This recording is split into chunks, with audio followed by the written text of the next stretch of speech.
The rain outside the towering glass-arched windows of the Obsidian Crest Resort beat a relentless, rhythmic tempo against the panoramic view of the Blackwood private airfield. Inside the grand ballroom, the atmosphere was suffocatingly opulent. Strands of diamond-cut crystal chandeliers spilled amber light across hundreds of guests, draped in haute couture and custom tuxedos. It was the annual winter benefit for families displaced by the coastal storms, a room packed with high society power players who used charity as a chessboard. At the edge of the secondary lounge, Montgomery Cross adjusted the cuffs of his bespoke tuxedo, his laughter sharp and grating as he swirled a glass of vintage scotch. Beside him stood 3 junior executives from the Regional Logistics Division of Sterling Global Aerospace, all eager to feed his ego. Montgomery had spent the last hour priming them for a spectacle. He wanted to break the one man in the company whose quiet competence made him feel utterly insignificant. That man was Garrett Vance. When the heavy mahogany doors of the lounge opened, Garrett stepped inside, completely out of place, yet entirely unbothered by it. He wore a charcoal suit that had seen better days a decade ago, a crisp white shirt pressed meticulously by his own hand, and worn leather shoes shined to a mirror finish. In his left hand, he held the small, warm palm of his 6-year-old daughter, Chloe. She wore a simple, neatly ironed navy dress and clutched a threadbare plush owl named Barnaby to her chest. Garrett didn't look like a billionaire, nor did he look like a beggar. He carried himself with the steady, unshakable posture of a man who knew exactly who he was and required no validation from the room. As Garrett and Chloe moved toward the seating area, Montgomery's voice sliced through the ambient murmur of the string quartet. He loudly announced to his table that the evening's guest of honor had finally arrived, mocking Garrett's presence at an elite function. The junior executives snickered on cue, watching Garrett with predatory amusement. Seated alone at the anchor table near the center of the lounge was Catherine Sterling. At 28, she was the absolute sovereign of Sterling Global Aerospace, a ruthless, brilliant titan feared in every boardroom from New York to Tokyo.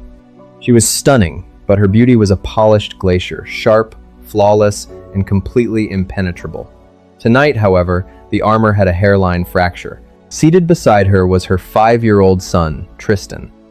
The boy was in the grip of a severe sensory panic attack, triggered by the sudden, booming roll of thunder shaking the airfield outside and the blinding flashes of media cameras near the entrance. Tristan was hyperventilating, his small chest heaving as tears streamed down his pale face. Catherine, a woman who could dismantle a hostile corporate takeover without blinking, was entirely unraveled. Her hands trembled as she rubbed her son's back, her voice rising in pitched, desperate whispers, trying to command the boy to calm down. Her power meant nothing here. Her wealth couldn't buy her son's breath. She was drowning in her own emotional helplessness under the judgmental stares of the surrounding elite. Montgomery saw an opportunity to flatter the CEO while simultaneously bruising Garrett. He stepped toward Catherine's table, gesturing grandly to Garrett. He loudly suggested that since Garrett was just a low-level fleet technician who dealt with broken parts all day, perhaps he could find a way to make himself useful and fix the noisy child, or at least take his own pathetic little family out of the sight of real society. The cruelty of the comment hung heavily in the air. The room went dangerously still. Garrett didn't flinch. He didn't look at Montgomery. His eyes locked onto the panicking little boy and the terrified, guarded eyes of the powerful woman who didn't know how to ask for help. Garrett gently squeezed Chloe's hand, whispering for her to stand with Barnaby for just one moment. Then, he crossed the distance to Catherine's table. He didn't hesitate. He bypassed Catherine entirely and knelt directly on the polished marble floor in front of Tristan, completely ignoring the stains it would leave on his suit. Garrett's presence was an immediate anchor, warm, grounded, and intensely steady. He didn't speak loudly. He didn't panic. He simply placed a large, calloused hand flat on the carpet near Tristan's feet, creating a physical sense of boundaries, and began to breathe in a slow, deep, deliberate rhythm. He looked Tristan directly in the eyes with absolute calmness and told him, in a low, resonant voice that carried the quiet authority of a veteran pilot guiding a fractured aircraft through a storm, that the noise outside was just the sky clearing the path. He told the boy to match his chest to his hand. He didn't offer empty platitudes. He offered a steady frequency. Tristan, sensing the absolute lack of fear in Garrett, locked his eyes onto him. Within 3 agonizingly quiet breaths, the boy's hyperventilation began to slow. The chaotic trembling in Tristan's small frame mirrored the solid, unwavering rhythm of the man kneeling before him. Catherine watched in stunned, breathless silence as her son's hand reached out and gripped Garrett's sleeve. The cold, impenetrable CEO felt a strange, deep ache in her chest. She realized in that sudden silence that she had everything money could buy. Yet this stranger possessed the one thing she couldn't secure: peace. Montgomery, furious that his attempt at humiliation had turned into a display of Garrett's quiet strength, stepped closer, his face flushing with anger. He barked that Garrett should get his hands off the boy, demanding to know what right a pathetic, broke single father had to touch a child of the Sterling family. Garrett stood up slowly. He didn't raise his voice, but the sudden, absolute shift in his posture made Montgomery instantly take a half step back. The quiet technician vanished, replaced by a chilling, commanding aura that belonged to someone who had commanded skies and stared down death. He looked at Montgomery with eyes like flint and told him, with lethal clarity, that a real man protects a child in distress, while a coward uses them to hear the sound of his own voice. The silence that followed was absolute. Every eye in the lounge was glued to the confrontation, waiting for the spark to ignite. Montgomery Cross stood frozen, his mouth opening and closing like a landed fish as the heat climbed from his collar to the tips of his ears. The smug satisfaction that had carried him across the lounge evaporated under the piercing weight of Garrett Vance's gaze. Around them, the soft clink of champagne flutes had ceased entirely. The junior executives who had been laughing so loudly a moment before suddenly found themselves intensely interested in the patterns woven into the heavy window drapes. Montgomery tried to summon his usual corporate venom, but the words caught in his throat. There was an unsettling, quiet lethality in the way Garrett stood shoulders back. Weight perfectly balanced, eyes completely devoid of the hesitation expected from a man of his economic standing. Before Montgomery could salvage his dignity, a sharp, commanding voice cut through the tension. "That will be all, Montgomery." Catherine Sterling rose slowly from her chair. The vulnerability that had cracked her elegant facade just moments earlier was violently locked away behind a wall of cold, executive steel. She smoothed the front of her midnight blue silk gown, though her manicured fingers still carried a faint, betraying tremor. She didn't look at Montgomery as she spoke. Her eyes were fixed entirely on Garrett. Montgomery blinked, caught off guard by his CEO's intervention. He stammered, attempting to explain that he was simply trying to maintain the decorum of the VIP lounge, but Catherine merely raised a single, slender hand. The gesture was absolute.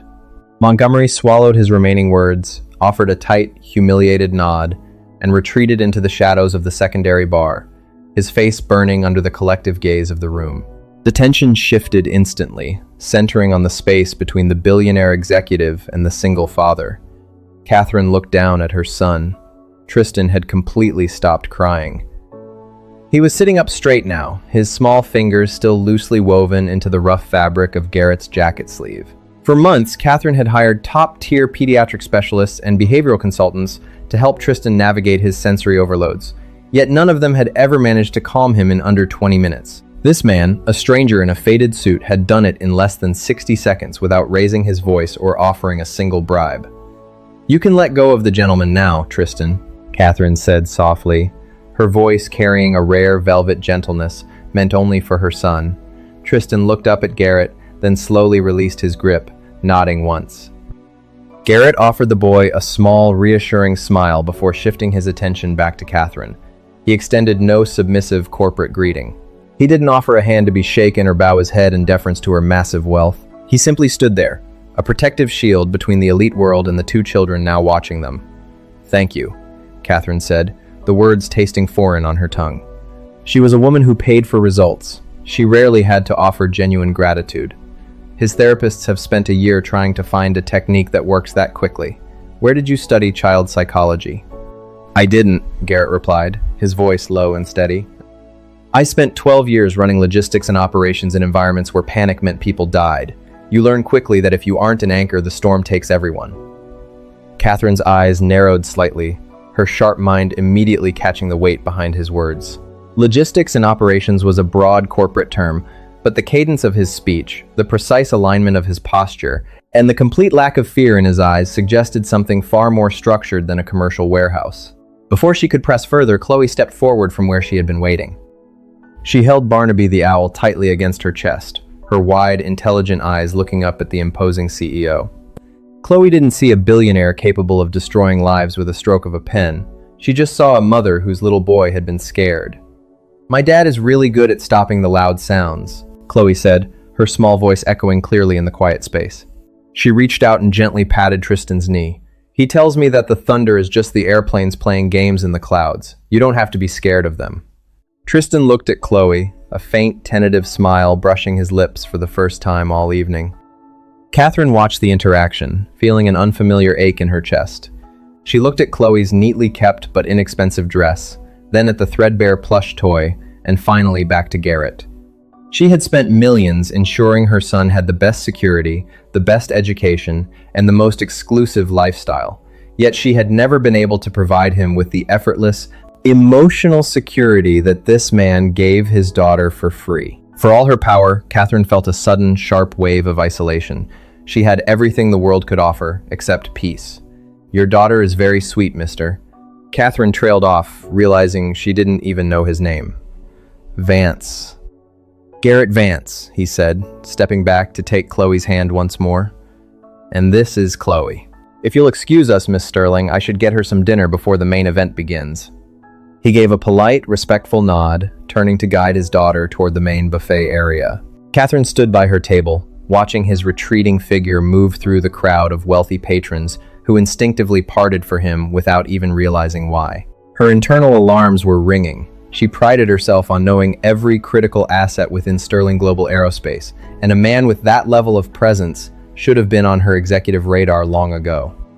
She signaled quietly to her personal assistant, Julian Thorne, who appeared from the edge of the ballroom within seconds, holding a sleek digital tablet.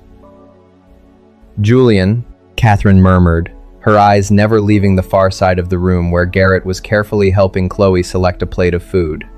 "Run a full background check on Garrett Vance. He claims to work in fleet maintenance at the airfield."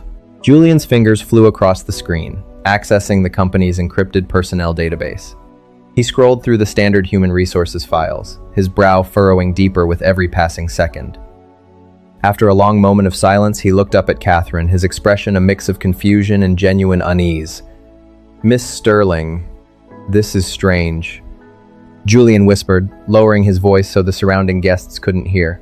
"He is listed as a Tier 1 mechanical specialist for our heavy transport fleet, but his employment file is almost completely blank before 3 years ago.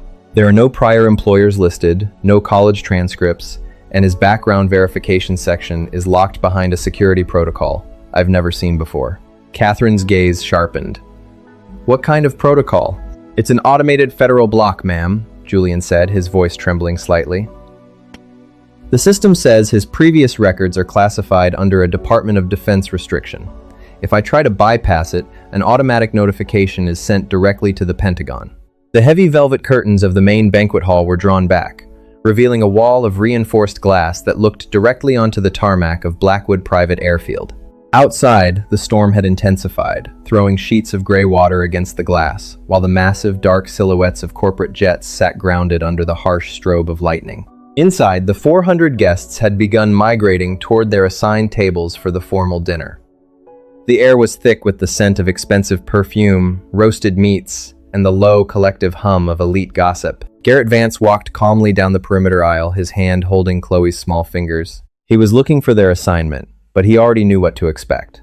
Montgomery Cross had spent the last 2 years ensuring Garrett received the worst shifts and the lowest priority in every company function. Tonight would be no different. At the entrance of the dining floor, Arthur Pendleton, the chief banquet director, stood with a silver, monogrammed clipboard. When Garrett presented his company identification card, Arthur didn't even look him in the eye.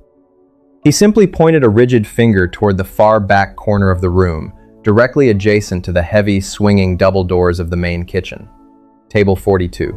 It was a small, round table draped in basic white linen, positioned where the constant rush of waitstaff and the harsh clatter of dirty dishes would completely drown out the evening's speeches. Montgomery Cross was already seated at a prominent Tier 2 table nearby, surrounded by his sycophants. As Garrett and Chloe walked past, Montgomery leaned back in his chair, intentionally raising his voice so the surrounding tables could hear. He remarked to his companions that it was wonderful the company provided seating so close to the garbage bins, as it ensured certain people wouldn't feel out of place among the luxury they couldn't afford. The laughter from his table was sharp, but Garrett didn't stop. He didn't tighten his jaw, and he didn't look back. He simply pulled out a chair for Chloe, helping her settle her dress, before placing her plush owl, Barnaby, neatly next to her water glass. He sat down across from her, his posture as relaxed and composed as if he were sitting in the finest private box in the house. On the elevated tier at the center of the hall, Catherine Sterling sat at the anchor table, flanked by high-ranking political figures and international investors like Preston Albright. Yet, her focus was entirely broken. Tristan refused to eat. The boy sat stiffly in his chair, his eyes fixed across the sprawling room, tracking the little girl with the blue dress and the worn plush toy. Tristan looked at the rich food on his gold-rimmed plate, then looked back at the distant corner where Chloe was happily laughing at something her father had whispered. Without warning, Tristan stood up from the billionaire anchor table.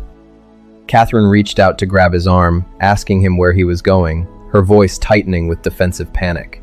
But Tristan slipped past her fingers with a quiet, stubborn determination that she had never seen in him before. The entire head table fell silent as the young heir to the Sterling Empire walked steadily across the crowded ballroom, completely ignoring the greetings of wealthy executives who tried to catch his attention. He walked past Montgomery's table, past the mid-tier management sections, until he stood directly in front of table 42. He looked at Chloe, then at Garrett. "Can I sit here?" Tristan asked softly. Garrett looked up, his eyes warm and entirely unsurprised by the boy's rebellion. "There's always room at this table, Tristan. Pull up a chair." The surrounding guests began to whisper frantically. Montgomery's face turned a violent shade of crimson as he watched the most powerful child in the room completely snub the elite section to sit at the technician's table. Catherine arrived a few moments later, her heels clicking aggressively against the marble floor. Her face was a mask of cold, controlled fury, but beneath it, her hands were trembling. She couldn't believe her son had humiliated her in front of the entire board of directors. She stood over table 42, her presence intimidating and rigid, demanding that Tristan return to their seats immediately. Tristan didn't move. He looked up at his mother and told her that it was too loud over there, but it was quiet here with Garrett. Before Catherine could respond with executive authority, Chloe reached into her small navy velvet purse. She pulled out a pristine silver-wrapped peppermint, the last one her father had given her before they left their apartment. She slid it across the white tablecloth, stopping it right in front of Catherine's manicured hand. "You look like your chest hurts, lady," Chloe said, her voice innocent and filled with genuine empathy. "My dad gives me these when the big noises make my breathing go fast. You can have it so you don't feel scared anymore." The words struck Catherine like a physical blow. She froze, staring down at the cheap piece of candy. In her world, people offered her contracts, stock options, and false flatteries. Yet this little girl, in a faded dress, was offering her the only comfort she had to give. Catherine looked at Garrett, who was watching her with a calm, steady gaze that seemed to see right through her multi-billion-dollar armor. She realized she was completely helpless in this moment, stripped of her corporate power by the pure decency of a child. Suddenly, the heavy double doors of the ballroom swung open with tremendous force. The sound of the storm outside roared into the room as a tall, silver-haired man in immaculate, heavily decorated military dress uniform stepped inside, flanked by 2 security officers. It was General Thaddeus Granger, the commander of the entire Federal Defense Aerospace sector.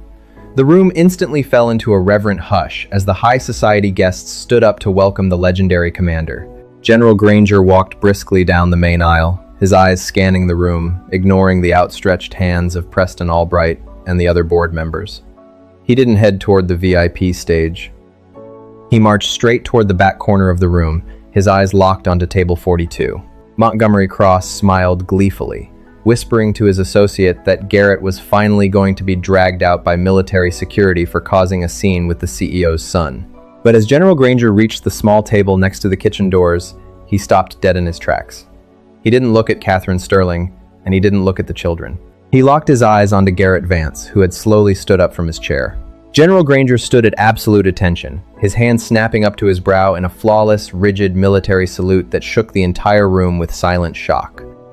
"Sir," General Granger said, his voice echoing through the stunned silence of the banquet hall, "we've been searching for you for 3 years." The rigid military salute remained suspended in the heavy air of the ballroom like a physical monument. A profound, unnatural silence rippled outward from table 42, freezing the movements of waiters, executives, and high society patrons alike. The low, rhythmic clicking of the string quartet had cut off entirely as the musicians stared in open-mouthed wonder. General Thaddeus Granger, a man whose name was synonymous with national defense and multi-billion-dollar aerospace contracts, did not drop his hand. His spine remained perfectly straight, his eyes locked onto the faded charcoal suit of the man standing by the kitchen doors. Garrett Vance let out a slow, quiet breath.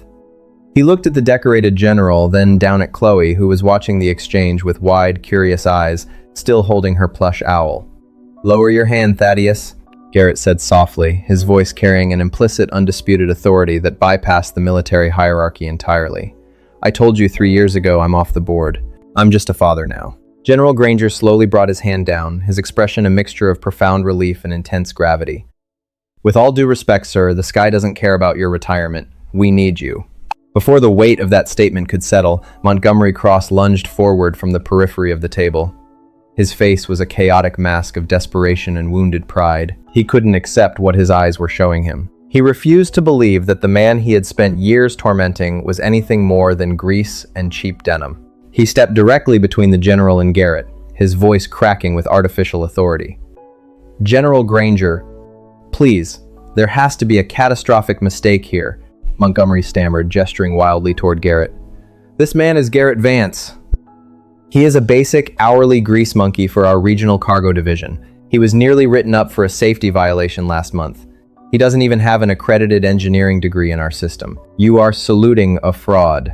General Granger turned his head slowly, his eyes narrowing into 2 slits of freezing steel as he looked at Montgomery. The absolute silence of the room amplified the commander's response. "A fraud?" Granger's voice didn't explode. It resonated with a terrifying, absolute weight.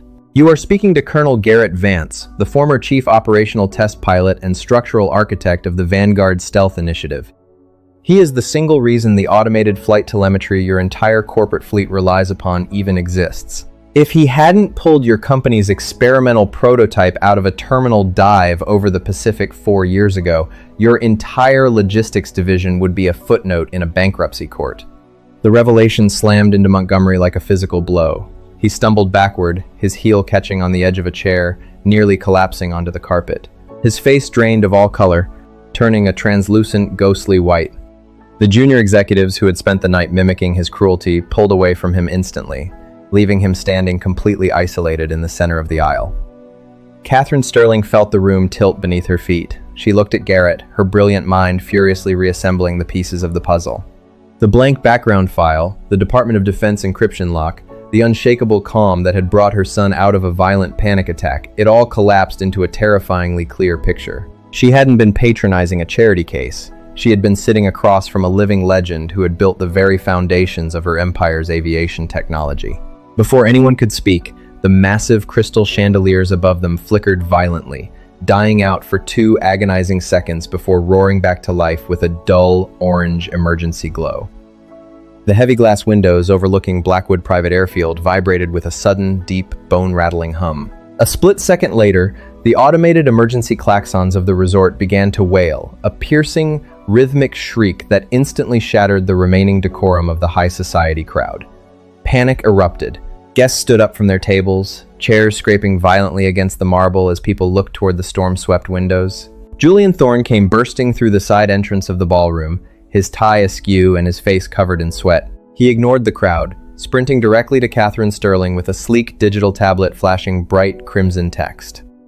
"Miss Sterling, we have a critical situation on the tarmac," Julian shouted over the roar of the sirens.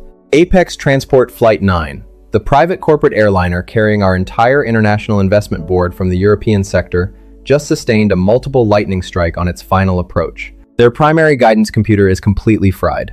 Catherine's breath caught in her throat. "Tell them to switch to the manual instrument landing system immediately." "They can't." Julian's voice trembled with absolute terror. The electrical surge backfed into the landing gear matrix. "The primary automated controls are locked in a catastrophic terminal loop, forcing the aircraft into a continuous, blind descent into the Blackwood Mountain Ridge.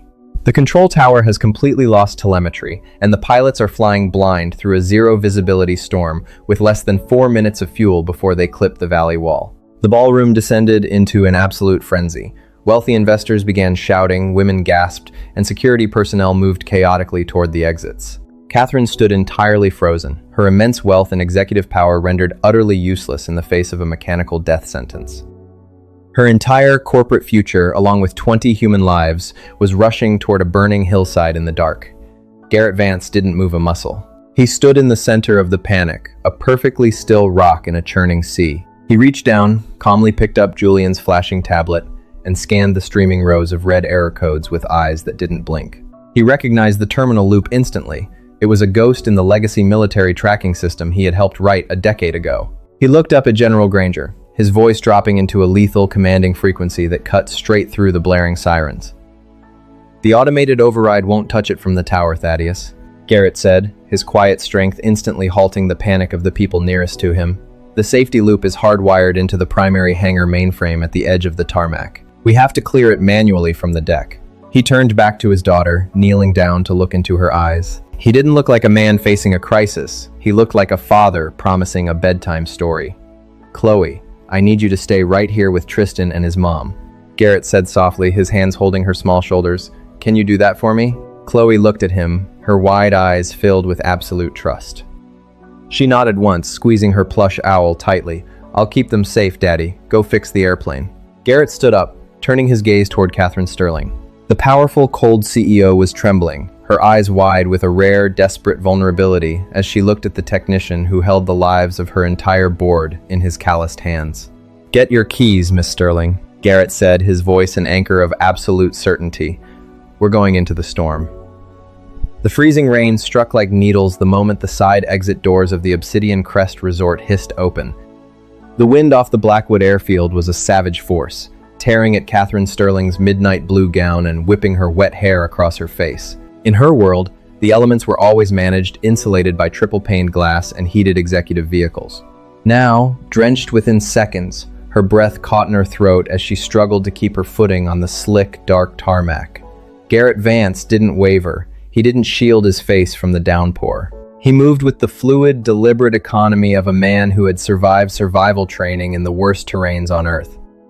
His large hand gripped Catherine's elbow, effortlessly anchoring her against a sudden, violent gust that threatened to knock her off balance. General Thaddeus Granger and 2 armed security detail officers sprinted alongside them, their heavy boots splashing through deep puddles toward the low-slung, heavily armored concrete bunker that housed the primary hangar mainframe. Above them, in the dark, invisible sky, 20 human lives were trapped inside a metal shell, hurtling toward the jagged peaks of the Blackwood Ridge at hundreds of miles per hour. They burst through the heavy pressure doors of the mainframe terminal. The air inside smelled faintly of ozone and overheated copper. Rows of massive server racks hummed a frantic, high-pitched song, their cooling flashes straining against the power surge. In the central command pod, 3 young technicians were shouting over each other, their hands flying across glowing red keyboards as secondary alarms blared from the ceiling speakers. Catherine pushed past the guards, her voice cracking with an intense, desperate panic she had never allowed her employees to see. She demanded to know why the manual override signal hadn't reached the aircraft yet, pointing to the primary radar monitor.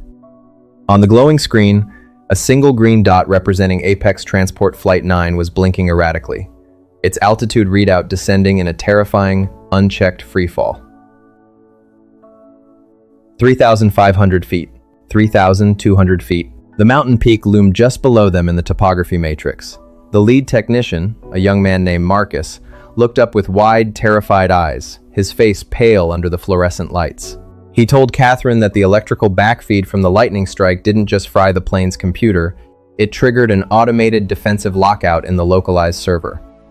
The system believed it was under a cyber attack and had completely severed the transmission bridge.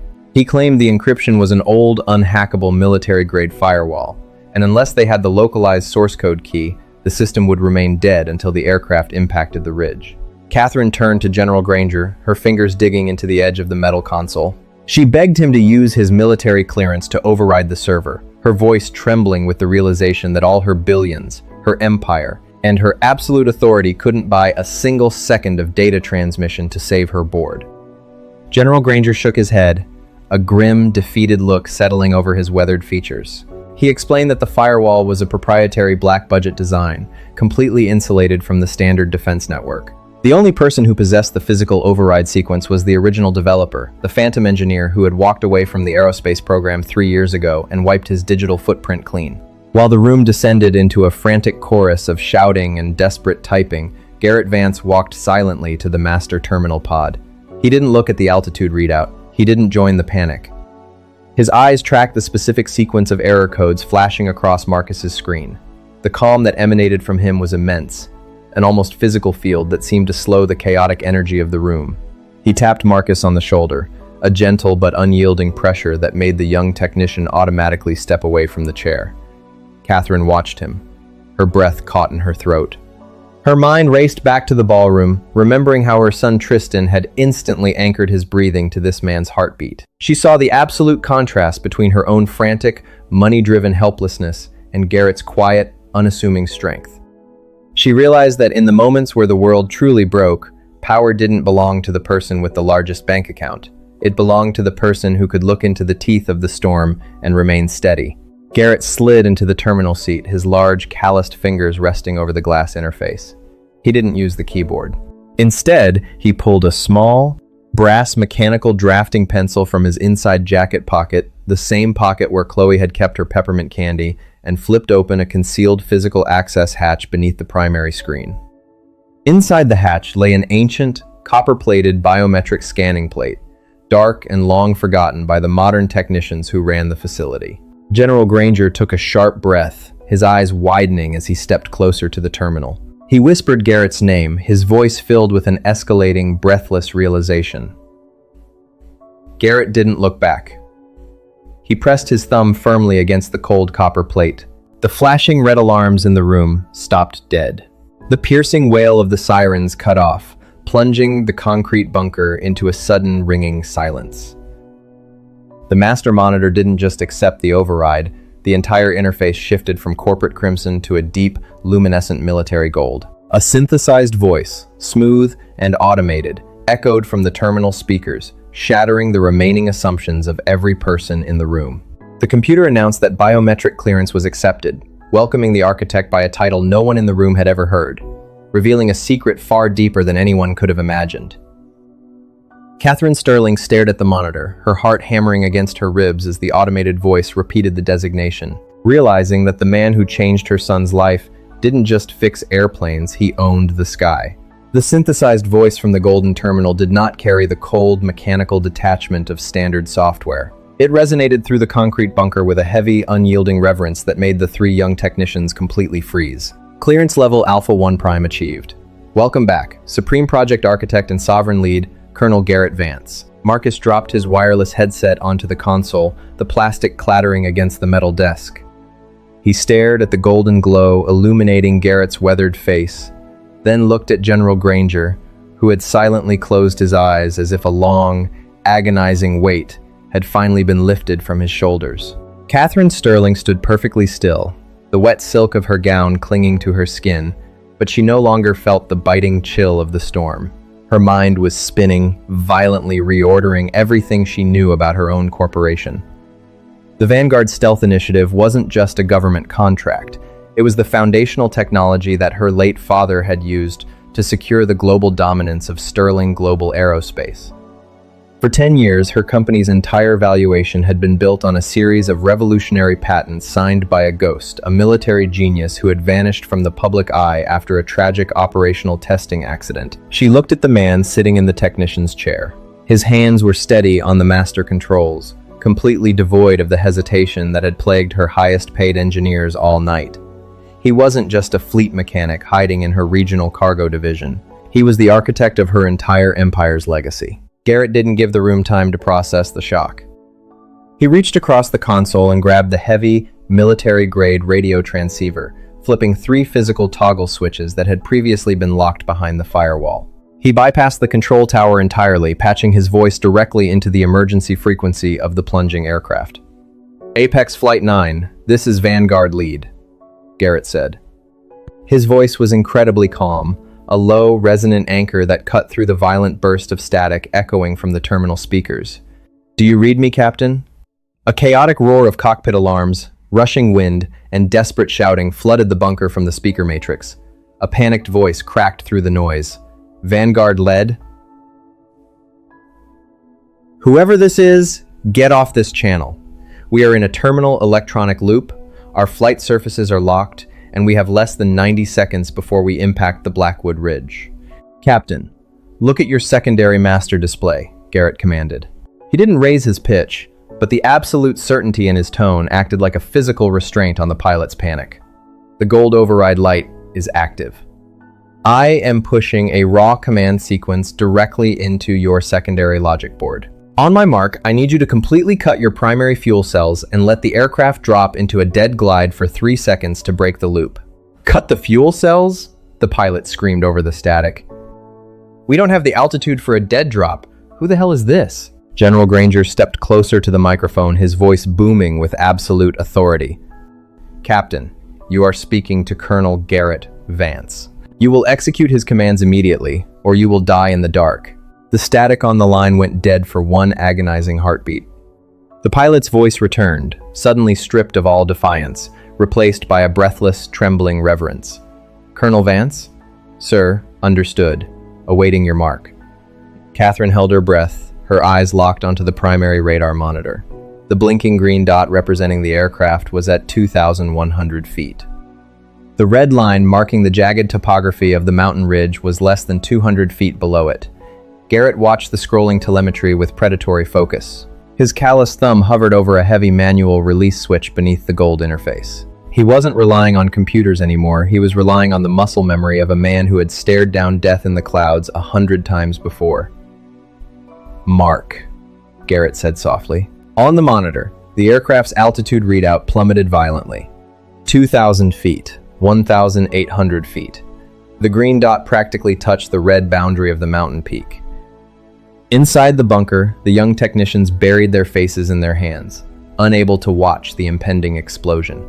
Catherine gripped the edge of the console so hard, her knuckles turned a stark, bloodless white.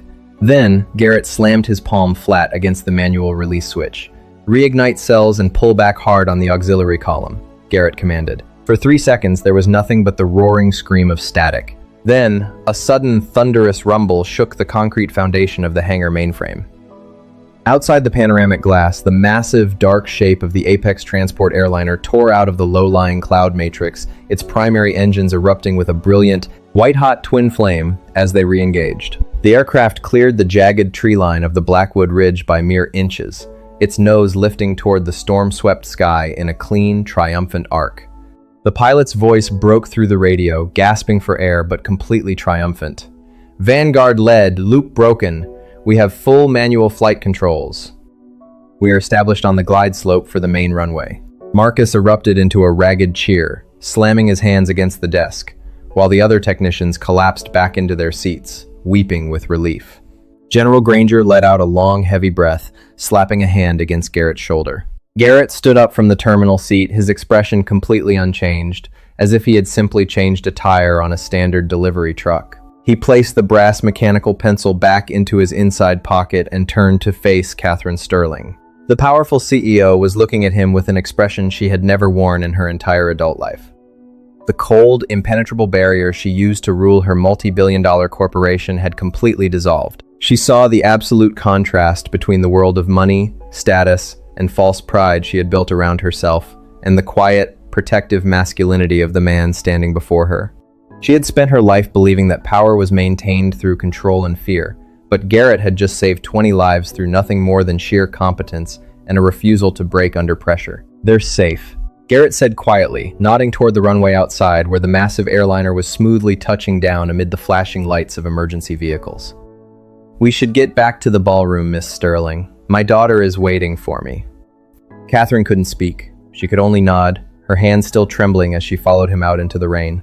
When the heavy mahogany doors of the grand ballroom swung open 20 minutes later, the atmosphere inside had completely shifted. The emergency lights had been replaced by the blinding, pristine glow of the crystal chandeliers, but the high society crowd was no longer drinking or mingling. They were gathered in a dense, silent semicircle around table 42.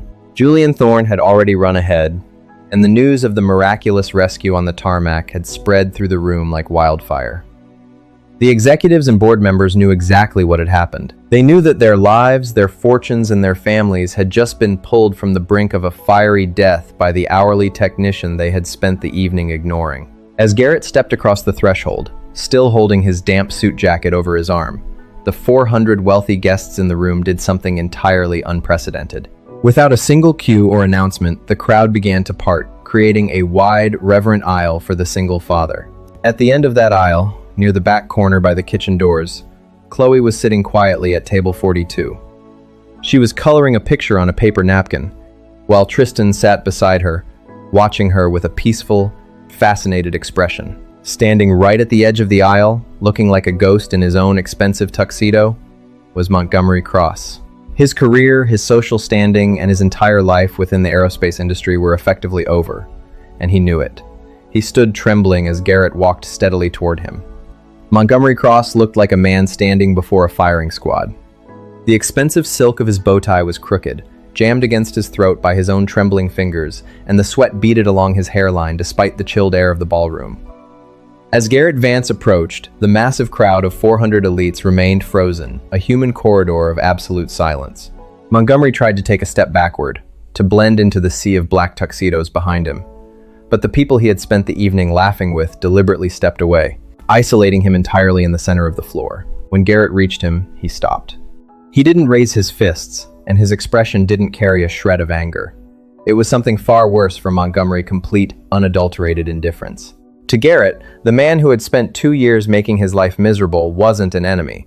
He was a non-entity. Montgomery's mouth moved, his voice coming out as a pathetic, dry rasp. He stammered, trying to say that he didn't know, that it was all a massive misunderstanding, that he was just looking out for the company's structural hierarchy. Garrett looked at him for a long, quiet moment, his steady eyes absorbing the sheer cowardice of the man. Then Garrett spoke, his voice low and perfectly calm, yet carrying a weight that seemed to crush what little dignity Montgomery had left. He told Montgomery that men like him spend their whole lives measuring their worth by the height of the ladder they climb, completely forgetting that the ground can split open at any moment. He said he didn't save that plane for the Sterling brand, or for the board, or to prove a point to a small man. He did it because there were people in the sky who wanted to come home to their children.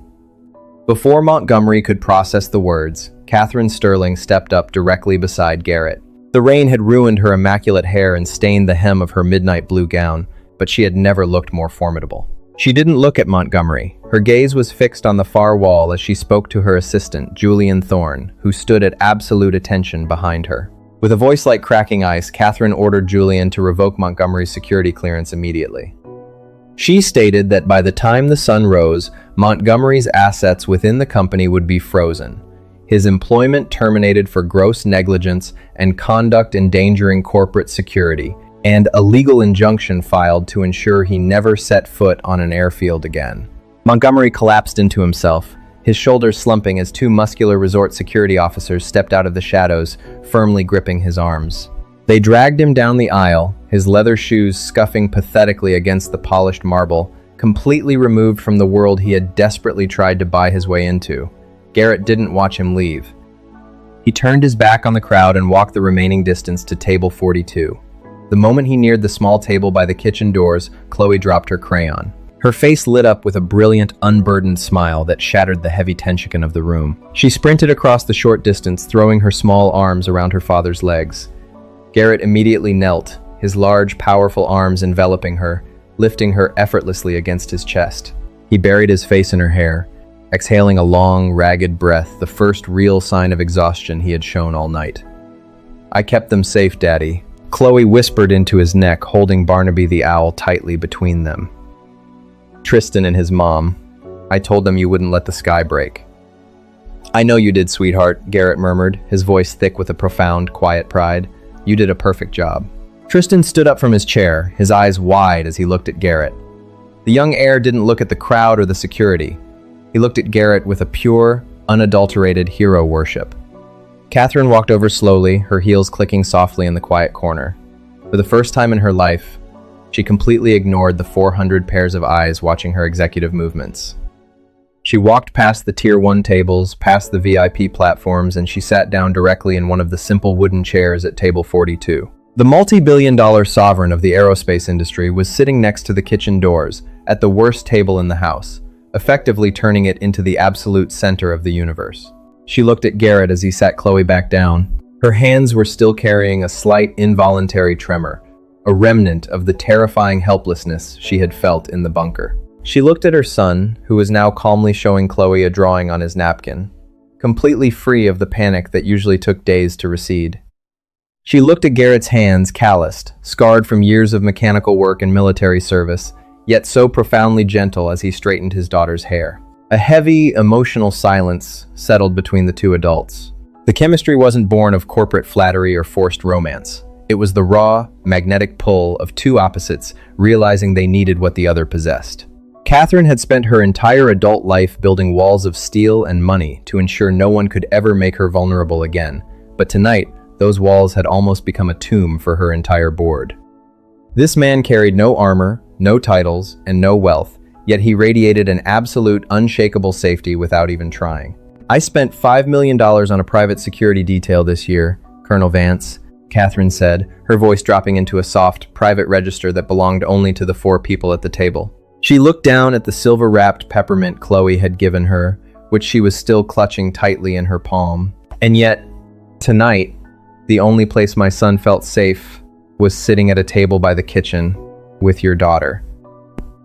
Garrett met her gaze, his expression softening just a fraction. He told her that fear doesn't respect money, and safety isn't something you can write a check for. He said a child doesn't care about the name on the building. They just need to know that the adult standing next to them won't move when the ground starts to shake. Catherine's breath caught slightly. She looked into his eyes, feeling a profound, rare warmth crack through her guarded heart. For the first time in 6 years, she didn't feel like a CEO managing a crisis. She felt like a woman who had finally found an anchor. The silence was suddenly broken as the heavy swinging doors of the kitchen rattled. General Thaddeus Granger walked back into the ballroom, his face pale, holding a secure, black encryption satellite phone in his hand. He didn't look at the crowd. He marched directly to table 42, his expression filled with a sudden, jarring intensity that made Catherine immediately straighten in her chair. General Granger looked at Garrett, his voice dropping to a harsh, tense whisper that shattered the newfound peace of the table. "Sir, we just intercepted the telemetry data from the Apex Flight 9 recovery log," Granger whispered, his hands tightening around the phone. "The lightning strike didn't cause that terminal loop. The navigation computer was intentionally sabotaged from inside our own manufacturing facility 2 days ago, and the encryption key used to lock the firewall belongs to someone sitting in this very room." The words from General Granger fell like lead into the small circle around table 42. Catherine Sterling's posture went entirely rigid, her eyes widening as she processed the terrifying reality of the general's statement. The crash hadn't been an act of God. It had been an execution attempt, orchestrated by someone who had walked the same carpet and drunk the same champagne as her family for years. Garrett Vance did not look shocked. He slowly stood up from his chair, his tall frame cutting a stark silhouette against the brightly lit kitchen doors. He reached out and gently took the encryption satellite phone from Granger's hand, his eyes scanning the string of hexadecimal access logs scrolling across the secure display. He recognized the digital signature instantly. It was a legacy master override key, a piece of corporate code that could only be issued by a member of the executive circle who possessed the highest level of financial clearance. Garrett looked across the vast ballroom, his gaze bypassing the mid-tier management sections and locking onto the elite VIP lounge near the front stage. Sitting at the corner table, sweating profusely into his silk handkerchief, was Preston Albright. The senior international investor was already quietly signaling to his personal security detail, his eyes darting toward the western emergency exit of the resort. Garrett handed the phone back to Granger and told the general that the signature was a gold-tier asset key, issued to the primary underwriting investor of the Vanguard commercial expansion. He said there was only one person in the room who stood to inherit the entire operational infrastructure of Sterling Global Aerospace if the board of directors perished in a catastrophic accident. Catherine's breath caught in her throat as she followed Garrett's gaze. "Preston," she whispered, her voice trembling with a mixture of betrayal and absolute fury. "He spent the last 6 months trying to force a hostile restructuring of our safety division." Before Albright could reach the exit doors, General Granger raised a hand, signaling the armed military security officers stationed at the perimeter. Within seconds, 4 uniformed guards blocked the double doors, their heavy boots echoing against the marble. The crowd of 400 guests gasped, turning in mass confusion as Preston Albright was forced to halt, his face turning a violent, desperate shade of crimson. Albright turned around, attempting to maintain his arrogant, upper-class composure. He shouted across the room, demanding to know the meaning of this theater, and threatened to have Granger hauled before a congressional committee for harassing a sovereign investor. Garrett walked slowly down the center aisle, the crowd parting for him in a wave of absolute reverence. He didn't raise his voice, but as he spoke, his words carried through the silent hall with a chilling, lethal precision.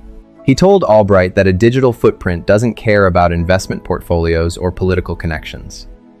He said the encryption key used to lock the hangar mainframe was registered to Albright's personal offshore holding firm in Zurich, transmitted from his private tablet less than 48 hours ago. Garrett added that when you try to murder 20 people in the sky, you should make sure the man who wrote the firewall isn't standing on the ground. The revelation hit the ballroom like a thunderclap. Preston Albright stumbled back against the wall, his eyes bulging as he looked at the technician who had just dismantled his entire multi-million-dollar conspiracy with a single paragraph. The absolute humiliation was total. The very elites who had courted Albright's wealth throughout the evening shrank away from him as if he were a ghost, leaving him completely exposed in the harsh light of the crystal chandeliers. General Granger nodded to his officers, and Albright was swiftly handcuffed and marched out of the grand ballroom, his frantic protests dying out as the heavy exit doors slammed shut behind him. The silence that followed was broken by a single, resonant pair of hands clapping. Catherine Sterling walked down the aisle toward Garrett, her eyes shining with an emotion she had never allowed herself to feel in public. Within seconds, the entire room erupted into a deafening, standing ovation. The 400 guests cheered, their applause a thunderous tribute to the single father who had saved their lives, protected their company, and delivered absolute justice in the span of a single evening. Garrett didn't bow. He didn't wave to the crowd. He simply stood there with his quiet, unassuming dignity, waiting for the noise to subside so he could return to his daughter. An hour later, the grand ballroom had mostly cleared. The string quartet had packed away their instruments, and the rain outside had finally slowed to a gentle, quiet mist over the Blackwood private airfield. At table 42, Chloe was fast asleep, her head resting peacefully against Garrett's lap, her small fingers still wrapped around the wing of Barnaby the owl. Tristan sat closely beside her, his head leaning against his mother's shoulder, completely at peace. Catherine looked across the table at Garrett. The executive armor was completely gone, replaced by a warm, genuine softness that transformed her face entirely. She reached out, her fingers gently touching the corner of the paper napkin where Chloe had drawn her picture. "The board met in the private lounge 20 minutes ago, Garrett," Catherine said softly, her voice carrying a deep, emotional reverence. "They want to offer you the position of Global Vice President of Operations and Safety Architecture. You can name your own salary. You can rewrite the entire framework of this company." Garrett looked down at his sleeping daughter, a faint, tender smile brushing his lips. He told Catherine that he appreciated the offer, but he had spent 12 years living in boardrooms and command bunkers where the names on the walls changed every few seasons. He said he had promised Chloe when they moved to this city that he wouldn't let the corporate sky take him away from her anymore. He told her he just wanted to be a father who fixed things that were broken, without the titles. Catherine watched him, her heart swelling with an admiration that went far deeper than business. She realized that this man's strength didn't come from a desire to rule or to possess. It came from an absolute, unyielding commitment to the people he loved. "Then let me change the offer," Catherine said, her voice dropping into a tender, hopeful whisper as she reached across the table, her hand resting gently near his calloused fingers. "Stay at the airfield. Build a new research facility where you can teach the next generation of engineers how to build safe skies. Choose your own hours. And let me help you ensure that Chloe never has to wonder if her father is coming home." Garrett lifted his eyes, meeting her gaze in the quiet warmth of the corner table. The unspoken understanding between them was absolute. The cold, powerful CEO had found her peace, and the quiet single father had found a partner who finally understood the value of his steady strength. "I think Chloe would like that," Garrett said quietly, his hand moving to gently close around hers. Outside, the first light of a quiet, early winter dawn began to break through the clouds, scattering a pale, golden warmth across the empty tarmac, signaling a beautiful, unburdened future for the small family that had changed the world by simply staying steady in the storm.